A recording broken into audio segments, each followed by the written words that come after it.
Paid version मैंने लिया नहीं, इसलिए नहीं लिया क्योंकि ये क्रेडिट कार्ड मांगता, मेरे पास क्रेडिट कार्ड नहीं था। अभी मैंने क्रेडिट कार्ड के लिए अप्लाई कर दिया है, तो फिर वो टाइम की बाउंडेशन अपनी खत्म हो जाएगी। चलिए सबसे पहले,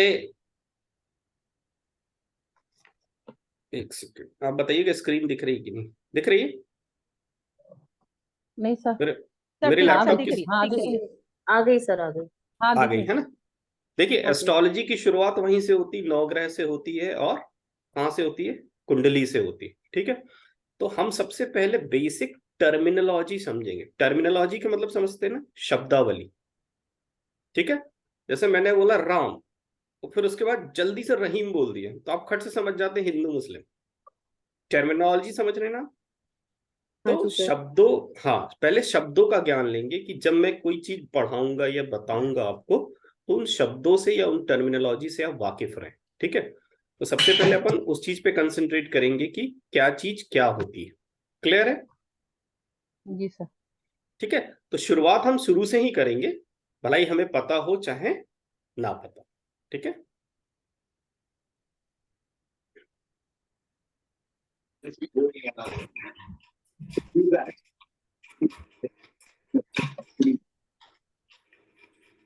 चलिए ये दिख रहा है आपको स्क्रीन? हाँ जी सर, दिख रहा है। हाँ तो बता दीजिए कब चलना है ना। देखिए, सबसे पहले वही प्लैनेट्स, 9 प्लैनेट्स होते हैं, आपको नाम पता होगा, इतना तो बेसिक सबको ही पता है। ठीक है, जी सूर्य सर। चंद्र बुध शुक्र मंगल गुरु शनि राहु केतु। राहु केतु को क्या कहते हैं? छाया ग्रह। छाया ग्रह कहते हैं। हाँ, तो राहु केतु को क्या कहते हैं? छाया ग्रह सर।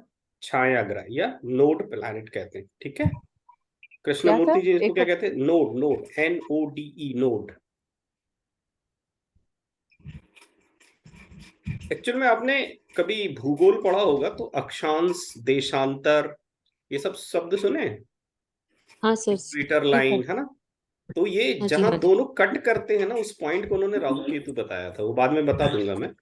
ठीक है, और वैदिक ज्योतिष क्या कहती कि ये छाया ग्रह। ठीक है, और वैदिक ज्योतिष क्या कहती कि राहु केतु एक ही थे, उसको धड़ से अलग कर दिया तो 2 हिस्से हो गए। तो ऊपरी हिस्सा क्या है? राहु। राहु, राहु। और नीचे का हिस्सा क्या है? केतु। केतु। केतु। तो बुद्धि किसके पास होगी या दिमाग किसके पास राहु होगा? के राहु के बाद तो बुद्धि राहु के भ्रमित पास। करने का काम कौन करेगा? राहु। राहु का। वेरी गुड, समझ में आ गई बात? अब सर। जिसके पास सर बुद्धि नहीं है सर उसके म्यूट पास क्या चली गई? सर हेलो, म्यूट करवा दीजिए, आवाज मत आ रही है। अच्छा अच्छा हाँ।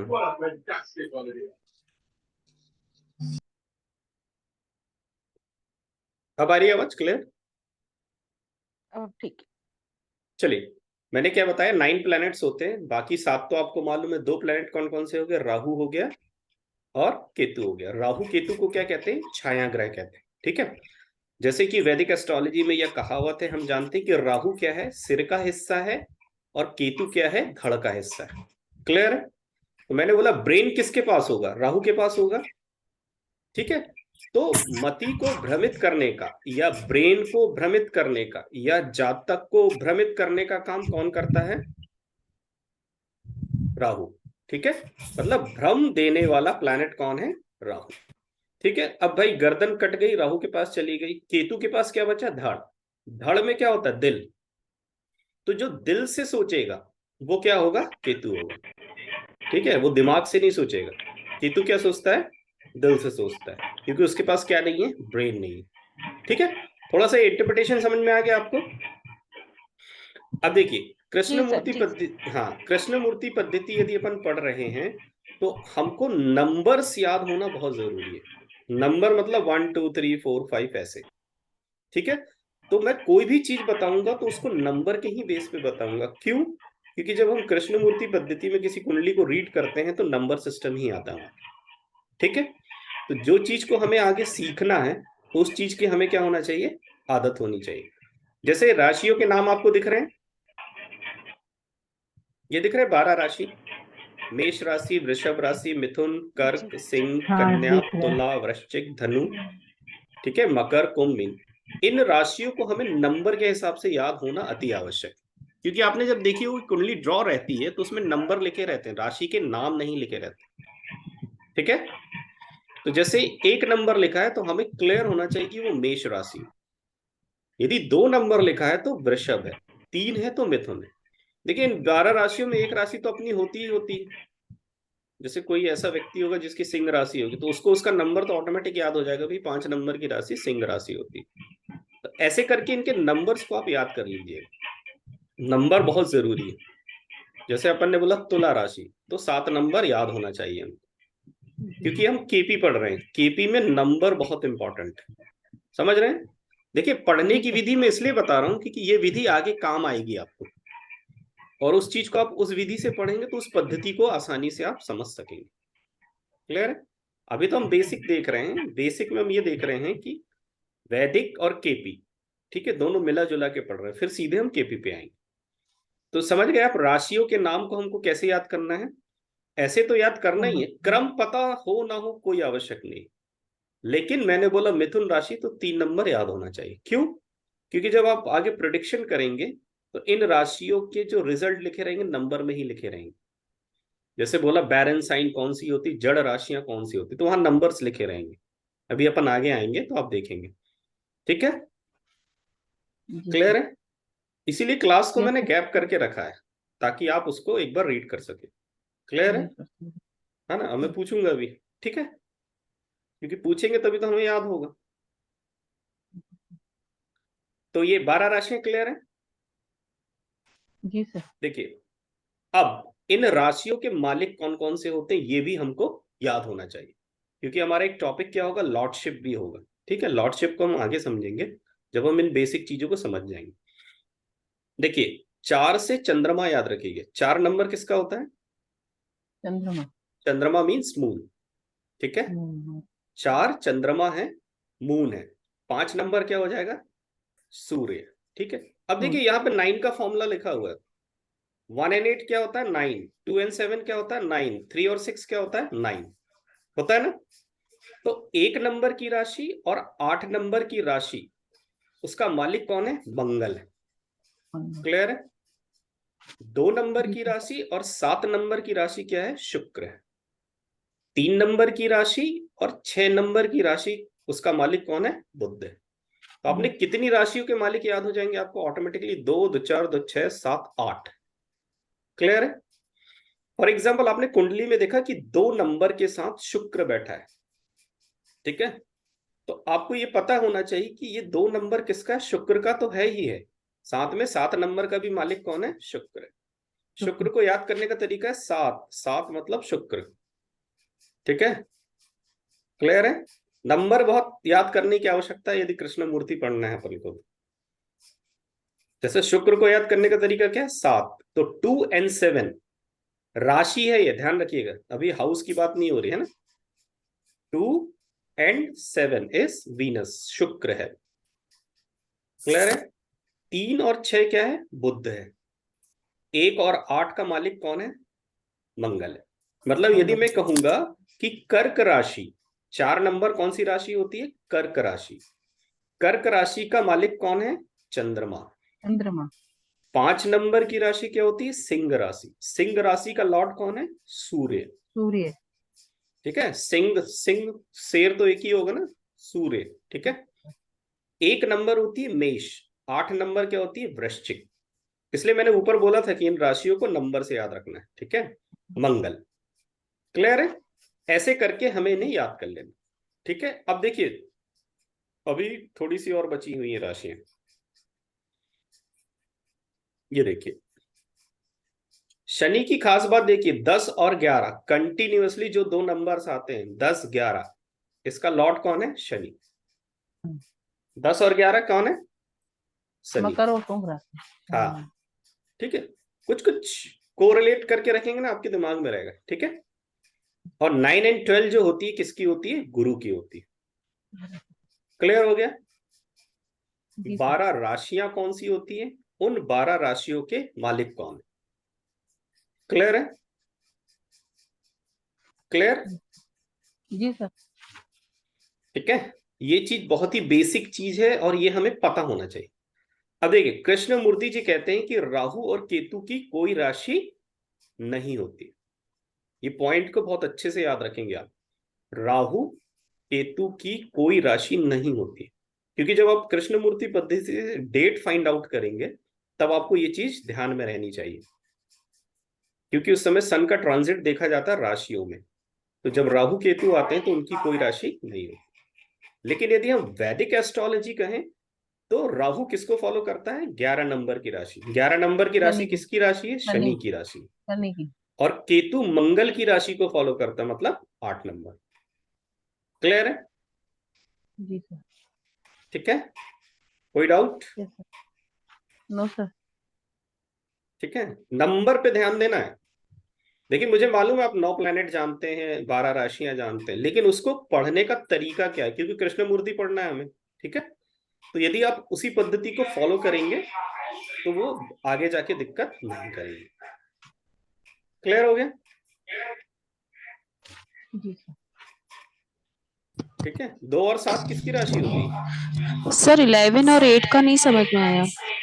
देखिए राहु शुक्र और की। केतु जो होते हैं, कृष्णमूर्ति जी कृष्णमूर्ति पद्धति में राहु और केतु की कोई राशि नहीं होती है। ठीक नहीं है, है। जैसे हमने देखा कि 10 नंबर की राशि और 11 नंबर की राशि किसकी राशि है? शनि की राशि है। 9 नंबर और 12 नंबर किसकी राशि है? गुरु की राशि है। गुरु की। गुरु तो की। कृष्णमूर्ति पद्धति के हिसाब से राहु और केतु की कोई राशि नहीं होती। लेकिन वैदिक नहीं। एस्ट्रोलॉजी कहती है कि राहु किसकी तरह व्यवहार करता है? शनि की तरह। और केतु शनि किसकी की। तरह व्यवहार करेगा? मंगल की तरह। मंगल की तो तरह। राहु की अच्छा। राशि कौन सी है? 11 नंबर। देखिए शनि के सामने 11 लिखा है ना मैडम? जी सर। ठीक है, और केतु जो है मंगल की भांति व्यवहार करता है, इसलिए मंगल को, मंगल की राशि ये देखिए यहाँ लिखिए टॉप पे, ये देखिए 8 नंबर दिखा आपको? हाँ जी। ठीक है, देखिए कुछ कुछ पॉइंट ऐसे हैं जो वैदिक के भी पता होने जरूरी है हमें। ठीक है, इतना सर। क्लियर है आपको? ध्यान रखिए, एक हफ्ते, एक हफ्ते के अंदर आपको यही चीज दिमाग में सेट करना है, यही सबसे बड़ा बेस है, सबसे बड़ा बेस। ठीक है, सारे फॉर्मूले यहीं से शुरू होते हैं, यहीं मतलब खत्म होते हैं। इसको हटाना एक्चुअली।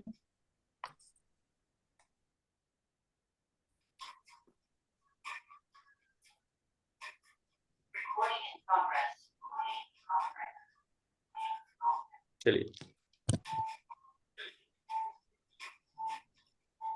अब आपने देखा कि राशि देख ली, उनके स्वामी देख लिए। ठीक है, अब आपने सुना होगा ना, ये ग्रह अच्छा है, ये ग्रह बुरा है, ये ग्रह खराब है और ये ग्रह ऐसा फल देता है। तो कृष्णमूर्ति पद्धति में दो बेसिक विभाजन किए गए हैं। एक को कहते हैं बेनिफिक प्लैनेट, एक को कहते हैं मैलेफिक प्लैनेट। बेनिफिक मतलब बेनिफिट देने वाले।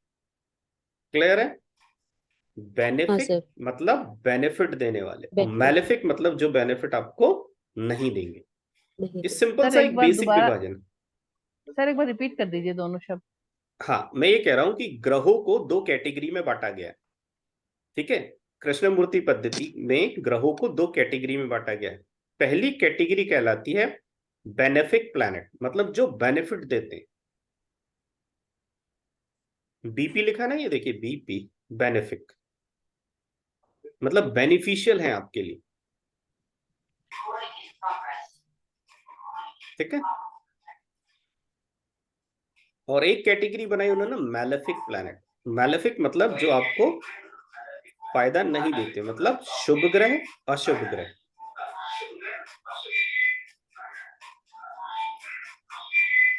क्लियर है? जी सर। तो देखिए बेनिफिक प्लैनेट जो होते हैं नेचुरली कौन कौन से ग्रह होते हैं? शुक्र, गुरु और चंद्र। शुक्र, गुरु और चंद्र, ये 3 प्लैनेट ऐसे माने गए हैं कि ये, इनका मतलब एस्ट्रोलॉजर्स का ये मानना है कि ये हमें अच्छे ही फल देते हैं, ये आपका बुरा नहीं करेंगे। ये सब बेसिक चीजें हैं। ठीक है, वरना कृष्णमूर्ति पद्धति में कृष्णमूर्ति जी कहते हैं कोई भी ग्रह अच्छा नहीं होता है, कोई भी ग्रह बुरा नहीं होता है। क्लियर है? ये एक बेसिक विभाजन है, इसलिए एक बेसिक शब्द लिखा हुआ है। नेक्स्ट है मैलेफिक प्लैनेट।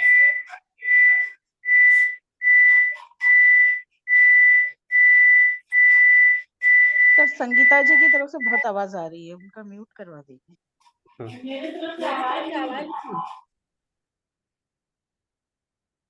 ठीक है, मैलेफिक प्लैनेट समझ गए आप, जो हमें फायदा नहीं देते, मतलब अशुभ ग्रह। ठीक है, तो अब मैलेफिक किसको कहेंगे और बेनेफिक किसको कहेंगे? तो बेनेफिक ग्रह जो होते हैं वे आपके जीवन को या आपके कार्यों को क्या कर देते हैं, थोड़ा सा आसान बना देते हैं। ठीक है, और मैलेफिक प्लैनेट वो प्लैनेट होते हैं जो आपके कार्यों को क्या कर देते हैं, कठिन कर देते हैं या बाधा उत्पन्न करते हैं। क्लियर है? जी सर। मैलेफिक बेनिफिक समझ में आ गया? जी सर। मैलेफिक में कौन कौन सा आता है? राहु, केतु, शनि, मंगल। क्लियर है? और सन को क्या कहा गया है? क्रूर। क्रूर प्लैनेट। क्रूर का मतलब क्या होता है? क्रूअल। ठीक है, सूर्य को एक्चुअल में क्या कहा है? पिता के समान कहा गया है। जैसे बच्चे ने यदि बदमाशी की तो उसकी पिटाई भी हो जाती है। ठीक है, और अच्छा काम करता है तो उसको दुलार भी मिलता है। तो क्रूर मीन्स यही है। क्रूर का मतलब ये नहीं कि खराब है। ठीक है, आप जैसा करोगे आपको वैसा फल मिलेगा। ठीक है, अब देखिए एक प्लैनेट छूट गया, वो है बुध। ठीक है, तो बुध जो है जिस कैटेगरी के साथ रहता है वो वैसा ही व्यवहार करता है। यदि वो बेनिफिक प्लैनेट के साथ है तो अच्छा व्यवहार करेगा, यदि वो मैलेफिक प्लैनेट के साथ है तो वो अशुभ व्यवहार करेगा। मतलब बुद्धि की प्रकृति क्या है, वो जिस माहौल में जाता है उसके अकॉर्डिंग वो व्यवहार करता है। क्लियर है? जी सर। मतलब शुभ ग्रहों के साथ रहेगा तो वो शुभ है, अशुभ ग्रहों के साथ रहेगा तो वो अशुभ है। क्लियर हो गया? जी सर। तो ये बेसिक विभाजन समझ में आ गया ना? मैलेफिक, जी सर। बेनेफिक, क्रूर, बेनिफिट। 3 कैटेगरी है। बुध जो होता है जिस प्लेनेट के साथ रहता है वैसा ही व्यवहार करता है। ठीक है, बेनेफिक प्लेनेट हमारे कार्यों को आसान कर देते हैं, मैलेफिक प्लेनेट हमारे कार्यों को थोड़ा सा कठिन कर देते हैं या बाधाएं उत्पन्न करते हैं। क्लियर हो गया? जी सर। इसमें कोई डाउट है तो पूछ लीजिए। No sir. ठीक है, ये सब बेसिक पढ़ रहे हैं, एकदम बेसिक। तो ये बेसिक आना बहुत जरूरी है। और देखिए पढ़ने का तरीका है, सामने वाला जितना बोल रहा है उतना ही सोचना है, उसके आगे भी नहीं सोचना, पीछे भी नहीं सोचना। तो जैसे जैसे आप स्टेजेस आगे बढ़ते जाएंगे सारी चीजें इंटरलिंक होते जाएंगी और आपको ऑटोमेटिक समझ में आता जाएगा। देखिए ये बहुत ही इंपॉर्टेंट चीज है, राशि के तत्व। आपको मालूम है 5 प्रकार के तत्व होते हैं।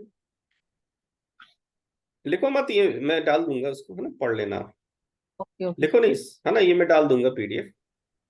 देखिए राशि के 5 तत्व होते हैं। हम कहते हैं ना पंच तत्वों से मिलकर हमारा शरीर बना हुआ है। तो ये इसका ऑर्डर लिखा हुआ है, अग्नि, पृथ्वी, वायु और जल। ये बहुत ही इंपॉर्टेंट है। ठीक है, अब देखिए ये जो नंबर्स लिखे हैं ये राशियों के नंबर हैं। किसके नंबर हैं? राशियों के। मतलब मेष राशि किस तत्व को बिलोंग करती है? अग्नि तत्व। ठीक है, फिर यहां देखिए 2 नंबर लिखा हुआ है, 2 नंबर होती है वृषभ राशि। ये किसको बिलोंग करती है? पृथ्वी तत्व को भी बिलोंग करती है। 3 नंबर कौन सी राशि होती है? मिथुन राशि। मिथुन राशि किसको बिलोंग करती है? वायु तत्व को। ठीक है, और 4 नंबर जो होती है वो किसको बिलोंग करती है? जल तत्व को। चंदन। चंद्रमा की राशि है ना। जी सर। 4 नंबर जो है कर्क राशि है, वो इसका लॉर्ड कौन है? 4 से चंद्रमा, बताया था ना मैंने। चंद्रमा। जी हाँ, सर। ठीक है, जल तत्व। जो ज्वार भाटे आते हैं क्यों आते हैं? चंद्रमा के आकर्षण बल से ही आते हैं ना, समुद्र में। ठीक है, तो ये ऑर्डर समझ में आ गया। अब देखिए यहां से गिनती चालू होगी, 5 6 7 8, फिर यहां से 9 10 11 12, है ना। तो आपको कैसे याद रखना है इसको? 1 5 9 अग्नि होता है, 2 6 10 पृथ्वी होता है, 3 7 11 वायु होता है, और जल तत्व की राशि क्या होती है? 4 8 12। क्लियर है? इनको याद रखना बहुत जरूरी है, ये धीरे धीरे याद होते हैं। ठीक है, अब जैसे फॉर एग्जाम्पल कृष्णमूर्ति पद्धति कहती है कि चोर कहाँ छुपा हुआ है वो बता सकती है। ठीक है, तो मान लीजिए उनने पूरी कैलकुलेशन की, गणित करी, तो फिर उनने देखा कि क्या बोलते हैं 7 नंबर आ गया कैलकुलेशन में। ठीक है, अभी मैं ऐसा रफली बता रहा हूं, मान लीजिए 7 नंबर आ गया, तो एस्ट्रोलॉजर ये कहेगा कि या तो वो वायु मार्ग से भाग गया है, या वायु मार्ग से उसका कोई लेना देना है, या वायु मार्ग से रिलेटेड एक्टिविटी में वो इन्वॉल्व है, कुछ ना कुछ उसका वायु तत्व से रिलेशन होगा। इसीलिए इन तत्वों को पढ़ना बहुत आवश्यक है। समझ में आ रही मेरी बात? मैंने एक एग्जाम्पल दिया आपको कि ये तत्व हमें क्यों याद रखना है। क्लियर है? अभी जैसे जैसे आप आगे बढ़ेंगे वो चीजें क्लियर होती जाएंगी। ठीक है, तो राशियों के तत्व जो होते हैं अग्नि, पृथ्वी, वायु, जल। अब अग्नि का क्या रोल है, पृथ्वी का क्या रोल है, एक सिंपल से शब्द में समझेंगे अपन। देखिए, अग्नि तत्व का अर्थ है आक्रामक स्वभाव, साहसी व्यक्ति, ऑथोरेटिव नेचर होगा उसका। अथॉरिटी लेने की क्या होगी, उसमें एक क्वालिटी होगी। मतलब जहां रहेगा वो सोचेगा मैं ही अथॉरिटी लेकर रखूं, सारी अथॉरिटी मेरे पास होना चाहिए। ठीक है, तो अथॉरिटी लेने के लिए क्या होना चाहिए, साहस होना चाहिए, करेज होना चाहिए। जो पृथ्वी तत्व होता है वैसे व्यक्ति कैसे होते हैं, प्रैक्टिकल होते हैं। कैसे नेचर के होते हैं, प्रैक्टिकल। ठीक है, उनमें प्रैक्टिकलिटी ज्यादा होती है, गंभीरता ज्यादा होती है, स्थिरता ज्यादा होती है। ठीक है, जो वायु तत्व वाले व्यक्ति होते हैं वो कैसे होते हैं, कल्पनाशील होते हैं, मतलब इमेजिनेशन में ज्यादा जीते हैं। किसमें जीते हैं, इमेजिनेशन में। और जो जल तत्व वाले व्यक्ति होते हैं बहुत ही इमोशनल होते हैं। ठीक है, पानी में आप कोई सा भी कलर डालो पूरे पानी में एक जैसा हो जाता है कि नहीं हो जाता? पानी में एक बूंद कलर डाल दीजिए वो पूरा कलर पानी में हो जाएगा। तो जल तत्व कैसा होता है, बहुत अधिक इमोशनल होता है, सेंसिटिव होता है। मतलब यदि आपकी राशि जल तत्व की राशि है मतलब आप कहीं ना कहीं इमोशनल होंगे, या आपका लग्नेश यदि जल तत्व राशि में बैठा है तो कहीं ना कहीं आप इमोशनल होंगे। ऐसे कनेक्टिविटी जोड़ी जाती है। अभी आप आगे जाएंगे तो समझेंगे इस चीज को। ठीक है, लग्नेश क्या होता है। अब जैसे मैंने बोला कि अरे आप तो बहुत ही इमोशनल नेचर के हैं, तो ये मैंने कैसे बोल दिया, मैंने देखा कि आपके जो लग्न का लॉर्ड है वो जल तत्व की राशि में बैठा है, मतलब 4 नंबर में बैठा है, या 8 नंबर में बैठा है, या 12 नंबर में बैठा है। तो मैंने ये देख के बोला। तो इन तत्वों की इंपॉर्टेंस समझ रहे हैं? ठीक है, जी सर। तो इन तत्वों को आप एक एक लाइन में ऐसे याद कर लेंगे, बाकी डिस्क्रिप्शन तो बहुत बड़े बड़े हैं इनके। ये सब बेसिक चीजें हैं, धीरे धीरे पढ़ेंगे आप, आपको याद होता जाएगा। ठीक है, ये इसका ऑर्डर दिया हुआ ना, अग्नि, पृथ्वी, वायु, जल। अब इसी प्रकार से ग्रहों के हैं। ठीक है, वही तत्व हैं, अब इसमें ग्रहों के नाम आ जाएंगे। मतलब अग्नि तत्व की प्रधानता किन ग्रहों में होती है, सूर्य में होती है और मंगल में होती है। मंगल।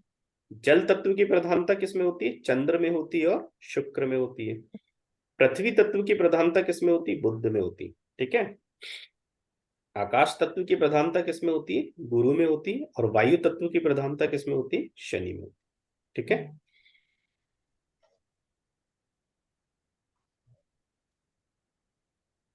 अब देखिए कृष्णमूर्ति पद्धति में ये भी बहुत ही इंपॉर्टेंट है, राशियों का स्वभाव बहुत ही इंपॉर्टेंट। जैसे तत्व पढ़ा ना भी आपने, उसके बाद सबसे इंपॉर्टेंट चीज आती है राशि का स्वभाव। तो 3 कैटेगरी मानी गई है, एक चर राशि, एक अचर राशि और एक द्विस्वभाव। First is moving, second is fix, third is dual. Moving मतलब क्या होता है, मूव करेंगी, है ना। फिक्स मतलब फिक्स रहेगी। डुअल मतलब दोनों नेचर होगा उसका, मूविंग भी होगी और फिक्स भी होगी। तो देखिए इसका फॉर्मूला भी ऐसे उंगली पे होता है, चर, अचर, द्वि। ठीक है, 1 2 3, फिर रिपीट करेंगे 4 5 6, फिर रिपीट करेंगे 7 8 9, फिर रिपीट करेंगे 10 11 12। जैसे मैंने बोला आपसे 11 नंबर की राशि क्या है, 1 2 3 4 5 6 7 8 9 10 11। तो किस राशि कैटेगरी है, चर, अचर। क्लियर है? इसको याद रखने का तरीका सिंपल सा है, और ये बहुत ही इंपॉर्टेंट है कि कौन सी राशि चर है, कौन सी अचर है, कौन सी मूविंग है, कौन सी फिक्स है, कौन सी ड्यूअल है। क्योंकि जब आप संतान पढ़ेंगे तो ये चीजें बहुत इंपॉर्टेंट हो जाती हैं। ठीक है, चाइल्ड बर्थ पढ़ते हैं ना, तो ये सारी चीजें बहुत इंपॉर्टेंट हो जाती हैं। क्लियर है? सिंपल है याद करने का जी सर। तरीका, चर, अचर, फिक्स। चर अचर फिक्स। इन उंगलियों पे आप नंबर गिन लेंगे, वो नंबर आपको कैच हो जाएगा कि किस स्वभाव की राशि। ठीक है। अब देखिए डुअल जो अपन ने पढ़ा है कि डुअल जो होती है वो फिक्स भी होती है और क्या होती है, मूविंग भी होती है। तो कब होगी? द्विस्वभाव राशियां 15-15 डिग्री में बैठी होती हैं, अर्थात 0 से 15 डिग्री, मतलब शुरू के 0 से 15 डिग्री वो फिक्स नेचर की होती हैं और बाद से 15 से 30 डिग्री में क्या होंगी, वो मूविंग होंगी। ठीक है। ये डिग्री अभी आगे आएंगी तो आप समझ जाएंगे। अभी आपको बस ये ध्यान रखना है, इन शब्दों को ध्यान रखना है और क्या है। ठीक है। लास्ट है मेल और फीमेल। जैसे अब जब चाइल्ड बर्थ पढ़ेंगे तो बच्चा लड़का होगा कि लड़की होगी, कैसे पता चलेगा? ये फॉर्मूला लिखा है, देखिए। पुरुष राशियां कौन सी होती हैं? 1, 3, 5, 7, 9, 11। आपने मैथ्स में पढ़ा ना, ऑड नंबर और इवन नंबर। हाँ सर। ठीक है। तो ऑब्वियस ही बात है, मैन विल बी ऑड। ठीक है। तो जितनी ऑड नंबर की राशियां होती हैं वो किस तत्व की होती हैं? पुरुष गुण की होती हैं। और जितने भी इवन नंबर है, मतलब 2, 4, 6, 8, 10, 12, ये क्या होंगी? स्त्री राशियां होंगी। क्योंकि जब आप चाइल्ड बर्थ पढ़ेंगे तो ये चीजें इंपॉर्टेंट हो जाएंगी कि आपका सबलॉट कहाँ पर आ रहा है, किस राशि में आ रहा है। ठीक है। जेंडर डिसाइड करेंगे ना। मान लीजिए क्लाइंट ने पूछा मुझे संतान होगी कि नहीं, हाँ भाई होगी। तो कौन सी होगी, लड़का होगी कि लड़की? तो बोले लड़की होगी। ठीक है। ट्विंस होगा कि सिंगल होगा, ये प्रश्न है ना, एक के बाद एक वाले। तो ये इन राशियों का ही खेल होता है, यही राशियां बताती हैं। ठीक है। तो पुरुष और स्त्री का सीधा सा फॉर्मूला है, ऑड नंबर जो होते हैं वो पुरुष राशि है और इवन नंबर जो है वो क्या है? स्त्री राशि है। राशि। ठीक है। हाँ। ये अभी मैंने आपको एक फॉर्मूला बता दिया, जब आपको मैं केपी वाला चार्ट दिखाऊंगा ना, उसमें भी बता दूंगा कि चर अचर द्विस्वभाव कैसे देखते हैं, ये 5 तत्व कैसे देखते हैं और पुरुष और स्त्री कैसे देखते हैं। ठीक है। इनके बिना आप आगे नहीं सीख सकते, ध्यान रखिएगा।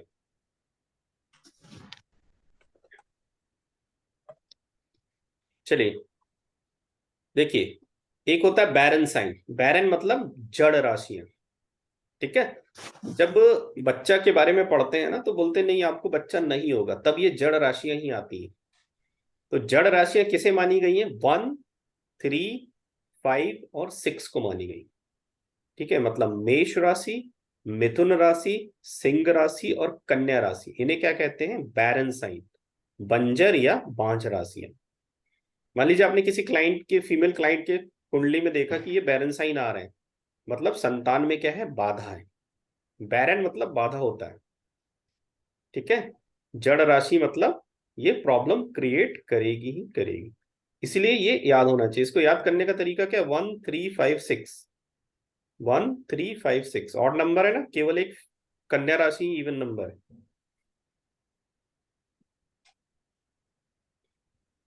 ठीक है।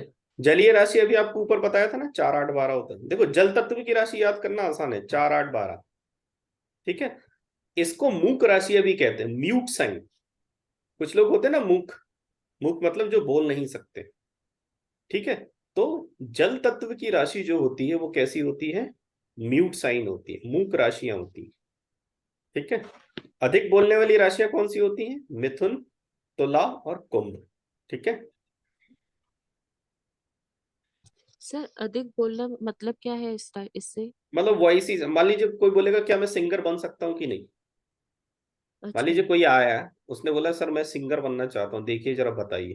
तो ये राशियां फिर प्रधान हो जाएंगी कि उनके सबलॉर्ड इन राशियों को शो कर रहे हैं कि नहीं शो कर रहे हैं। समझ गए?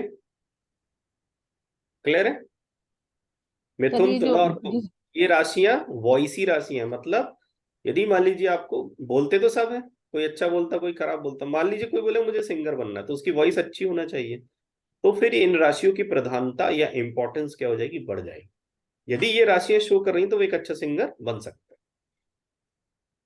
तो सर जितने भी सिंगर हैं वो इन राशियों के ही होंगे? नहीं नहीं, राशि मतलब ऐसे जन्म राशि की बात नहीं कर रहे हैं। जब हम कैलकुलेशन करेंगे ना, अभी उन शब्दों का प्रयोग नहीं कर रहा हूं मैं, जैसे सब लॉर्ड हैं, स्टार लॉर्ड हैं, ये सब जब इनको सिग्निफाई करेंगे, है ना, अभी ये क्या आपको बड़े बड़े शब्द लगेंगे, इसलिए मैं इनका प्रयोग नहीं कर रहा हूँ। ठीक है। अभी आगे आएगा ये सब, सब समझ जाएंगे आप, है ना। अभी मैं हल्के हल्के शब्द इसलिए प्रयोग कर रहा हूँ। ठीक है। सीखने का यही तरीका, धीरे धीरे। क्लियर है ये? तो जी ये आज जी का सर। इतना ही टॉपिक रख रहे हैं ना, क्योंकि ज्यादा हो जाएगा ये। ठीक है, जी ये दो मैं डाल दूंगा, आप लोग इसको रीड जरूर अच्छे से कर लीजिएगा। ठीक है, कोई सवाल है तो बताइए। सर, ये रिकॉर्डिंग हमको दी जाएगी हाँ हाँ, मैं इसके अभी चल। भेज दूंगा ना आपको, हाँ बिल्कुल। और बाकी आपने जो ये पीडीएफ जो बता रहे हैं, ये सारा देंगे क्या, या हाँ हमको हाँ, मैं दे वीडियो से दूंगा, लेना? बिल्कुल बिल्कुल बिल्कुल। बस ये क्वेश्चन है, क्योंकि क्योंकि जरूरी नोट है नहीं ना। कर पाए हैं।